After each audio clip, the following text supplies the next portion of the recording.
HSC এর পর তীব্র ইচ্ছাশক্তি এর আশা নিয়ে পড়ালেখা নতুনভাবে শুরু করার চেষ্টা, আর মাঝপথে এসে নিজের ব্যর্থতা, আশেপাশের লোকের কথা, আর হয়তো পরিবারের একটু এক্সট্রা মশলার সংমিশ্রণেই নিজের মেন্টাল হেলথটাকে মেরে ফেলা।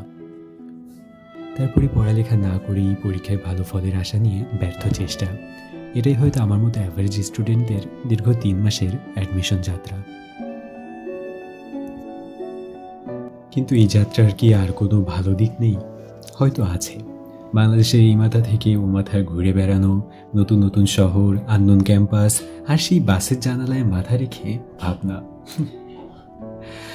যদি ওই যাত্রাটা খুব একটা চেয়ারফুল বা আনন্দের ছিল না, তাও কিছু স্মৃতি, কিছু শিক্ষা, আর একটুখানি নিজেকে চেনার গল্প নিয়েই আমার এই ছোট্ট সিরিজ অ্যাডমিশন জার্নি, যার প্রথম পর্ব the medical admission tour. Well, serious news বাদ দিয়ে এবার একটু মজা করেই বলা যাক।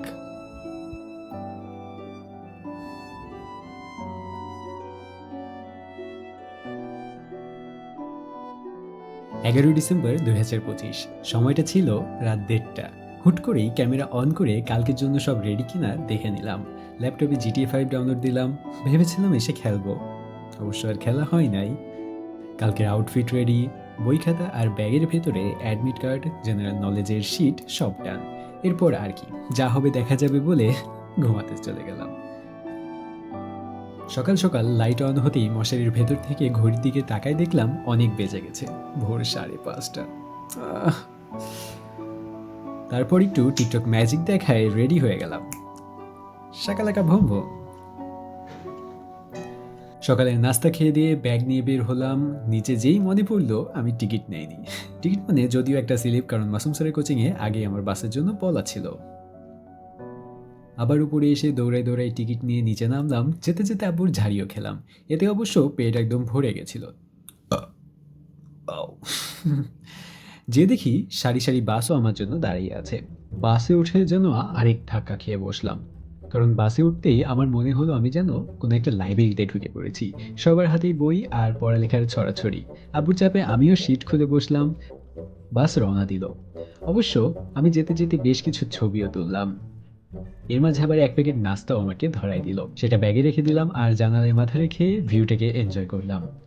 দিন খুলনায় আমার সেন্টারে যেয়ে দেখি এখানে তো ডক্টর হওয়ার জন্য রীতিমতো রেস চলছে। যাই হোক, তাদের মাঝে আমিও লাইনে দাঁড়ায় ভিতরে ঢুকে এক্সাম দিলাম। অ্যান্ড গেস হোয়াট, এক্সাম শেষে বের হয়ে কোয়েশ্চেন এত সহজ বলে তামাশা করলাম, আবার আফসোসও করলাম। যদি ভালো করে পড়তাম তাহলে হয়তো আমিও স্টেথোস্কোপ গলায় দিয়ে এখন ডক্টর হয়ে যেতে পারতাম।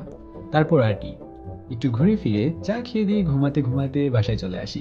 যদিও পরের দিন আবার যেতে হয়েছিল নেক্সট এক্সামের জন্য, সেটার কথা পরে হবে। এবার আসি রেজাল্টের দিনের কথা নিয়ে। মেডিকেল অ্যাডমিশন টেস্টের রেজাল্ট দিতে বেশি কিন্তু একটা দেরি করে না, তাই এক্সাম দিয়ে 7 দিন পরেই হুট করে ফুলি নোটিফিকেশন বেজে উঠল।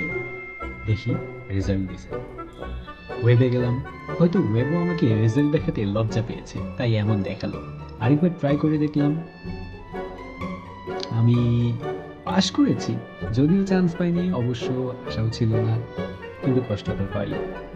যাই হোক, এরপর বন্ধুরা একে অপরের খোঁজ খবর নিলাম, নতুন ডক্টরদের শুভেচ্ছা জানালাম, আর আব্বু আম্মুর স্যাডনেসেরও কারণ হলাম।